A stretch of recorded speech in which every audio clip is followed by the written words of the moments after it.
조갑제 TV 시청자 여러분 안녕하십니까? 2020년 4월 5일 새벽입니다. 이제 투표일까지 딱 열흘 남았습니다. 그동안 조갑제 TV를 시청해 주시면서 마음을 졸이고 계시는 분들께 큰 위로를 드리지 못해서 죄송합니다. 제가 전해드리는 정보는 이번 총선에서 미래통합당이라든지 기독자유통일당이라든지 이런 우파 정당, 자유우파 정당이 크게 이기기는 어렵다. 오히려 크게 지는 성향을 보이고 있다. 앞으로 열흘 사이에 어떤 일이 벌어질지 참 궁금하다. 그러나 총선에 관한 한 여론조사가 맞은 적은 별로 없다. 뭐 이런 논조로 쭉 말씀을 드려왔습니다. 이번 총선에서 큰 쟁점 하나는요, 개신교도들이 어떤 반응을 보일까입니다. 작년 8월부터 계속되어 온 광화문 이승만 광장 집회는 주력 세력이 개신교도였습니다. 특히 개신교의 큰 줄기를 형성하는 한국기독교총연합회 한기총 정광훈 목사가 문재인 하야 운동을 주도를 했습니다. 그러다가 선거법 위반 혐의로 지금 구속 기소된 상태입니다.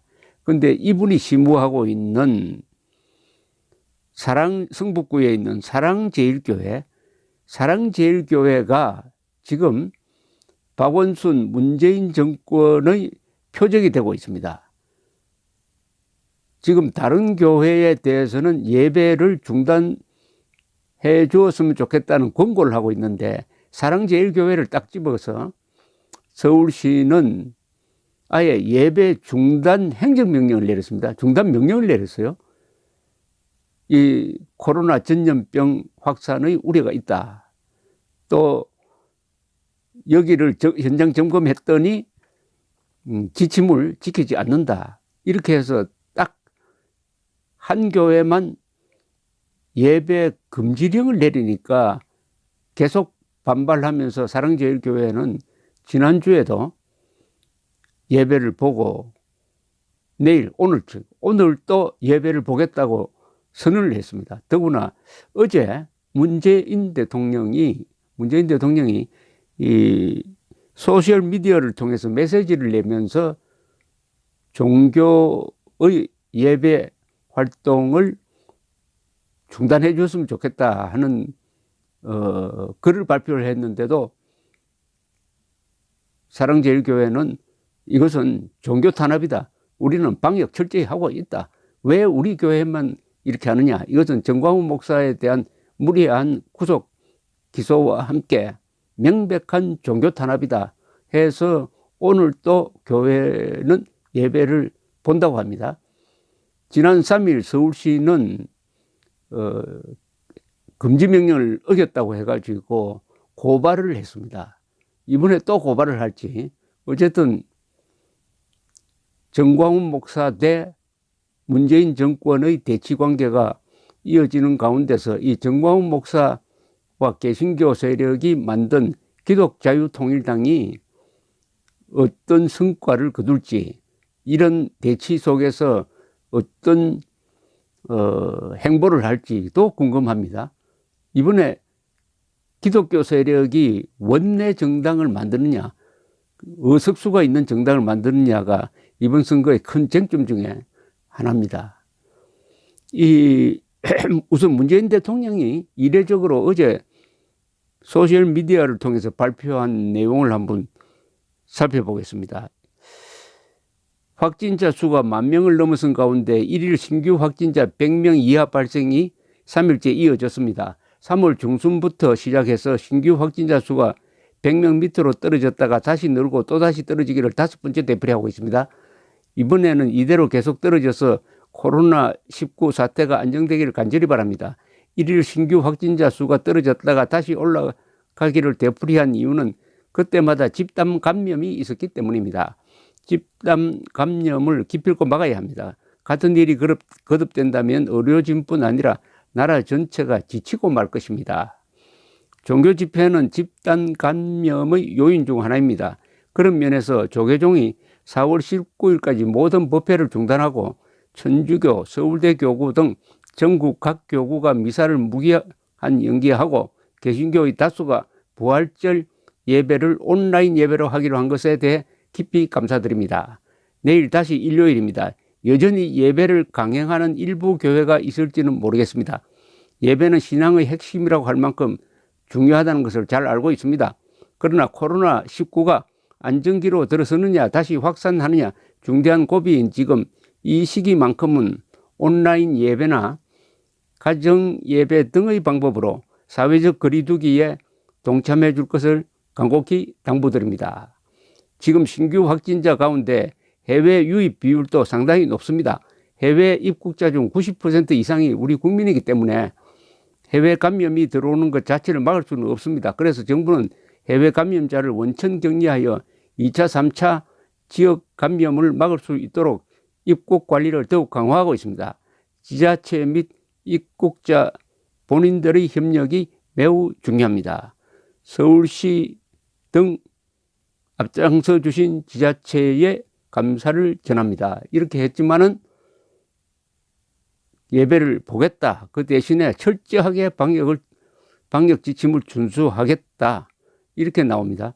지침대로 거리 두고 마스크 쓰고 아침 저녁 소독하면서 예배 드리면은 오는 사람 한 분 한 분 방명록을 적고 이 체온도 재고 이렇게 한다는 이야기입니다. 그래도 내일 아마 뭐 충돌은 아니겠지만 좀 갈등이 점검하러 온 또는 단속하러 온 서울시 또는 경찰 구청 직원들과 이 실랑이가 있지 않을까 오늘 낮에 하는 예상이 듭니다. 이 정광훈 목사를 지금 변호하고 있는 이 변호인들이 한반도 인권과 통일을 위한 변호사 모임 소속이 많습니다. 여기 회장이 김태훈 변호사인데 이분들은 며칠 전에 문재인 대통령의 울산시장 선거 개입 의혹 수사를 거듭 촉구한다.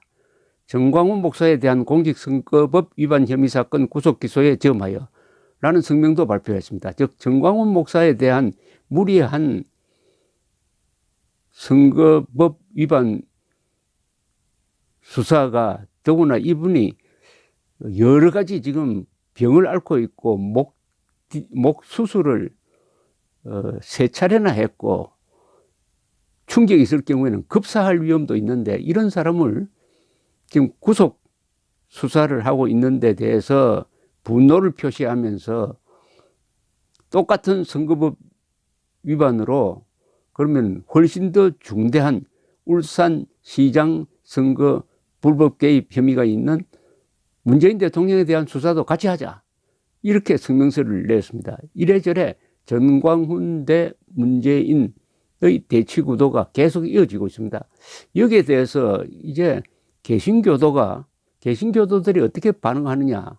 이게 또 궁금합니다. 이걸 사랑제일교회가 너무 무리를 한다.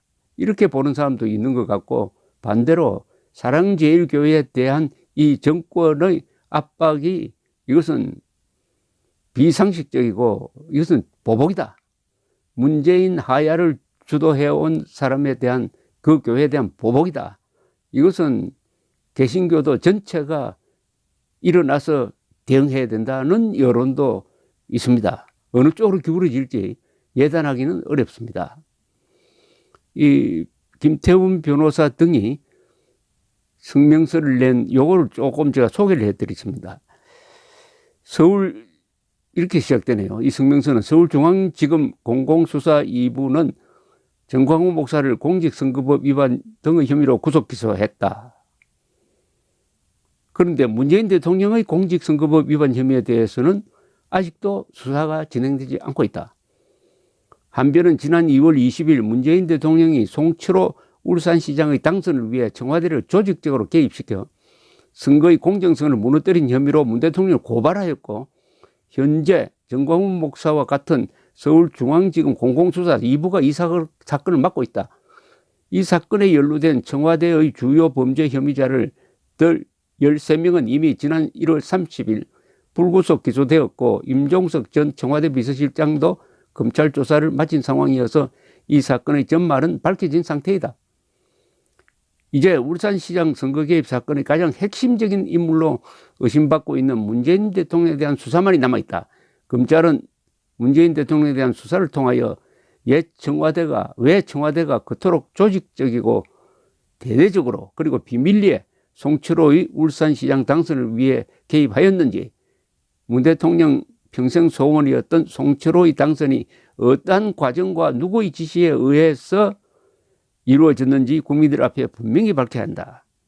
정광훈 목사의 공직선거법 위반 혐의는 후보자도 특정되지 않은 상태에서 단지 특정 정당에 대한 지지와 당원들에 대한 격려 메시지를 전달한 것에 불과하고, 노무현 대통령의 탄핵 사건에서 헌법재판소는 후보자가 특정되지 않은 상태에서의 발언은 선거운동이 될 수 없음을 명백히 밝힌 바 있다. 따라서 이는 국민의 기본권에 속하는 단순한 정치적 표현의 자유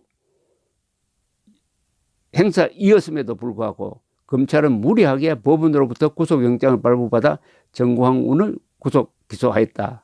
반면 문 대통령의 공직선거법 위반 사건은 혐의가 뚜렷할 뿐 아니라 본질이 민주사회의 근간을 흔드는 공권력에 의한 선거 개입이라는 점에서 4.15 총선을 앞두고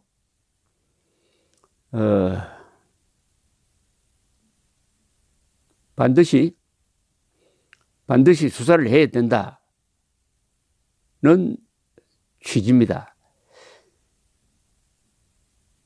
문재인 대통령은 자신의 입으로 윤석열 검찰총장에게 살아있는 권력에 대해서도 권력의 눈치를 보지 않고 엄정하게 수사해달라고 요청한 바 있다. 그럼에도 문재인 대통령은 인사권을 내세워 수사를 방해하였고 자신의 선거 개입 여부에 대해서는 침묵으로 일관하고 있다. 검찰은 대한민국의 민주주의를 수호하기 위하여 천인공노할 관권 부정선거 사건의 몸통으로 의심받고 있는 문재인 대통령을 신속히 수사하여 진상을 밝힐 것을 강력히 요구한다. 한반도 인권과 통일을 위한 변호사 모임 회장 김태훈. 이렇게 사사건건 지금 정광훈 문재인 정권 사이에 이렇게 갈등이 오가고 있는데, 일단 권력을 잡은 문재인 정권이 아주 강한 드라이브를 걸어가지고 정광훈 목사를 구속하고 그 교회를 예배드리지 못하도록 행정명령을 내리고 하는 이 사태가 총선 기간 동안에 이루어지고 있다 하는 데서 특별한 주목을 받는 것입니다. 우리나라 이 기독교 개신교도들은 대충 보수적 신앙을 가지고 있습니다. 그래서 상당히 반공적이고 자유민주주의에 대한 투철한 수호 의지가 강합니다. 그러면 그럴수록 이 친북적이고 사회주의적인 이 문재인 정권과 또한 사사건건 대립구도를 형성을 하고 있는데 더구나 이 기독자유통일당이라는 걸 지금 만들어 가지고 본격적으로 정치를 하겠다는 이런 움직임 속에서 코로나 사태가 발생을 해가지고 개신교도들은 코로나 사태를 빙자를 해가지고 정광훈 목사 그리고 반공자유민주 기독교 세력을 단합을 한다. 이렇게 보는 거 하면은 문재인 대통령 아까 소개해드린 대로 이것은 코로나 사태의 확산을 위한 불가피한 조치다. 이렇게 대치를 하고 있습니다. 여기에 이 사건을 지켜보고 있는 국민 그리고 개신교도들의 반응이 투표를 통해서 어떻게 나타날지 궁금해지는 바입니다. 감사합니다.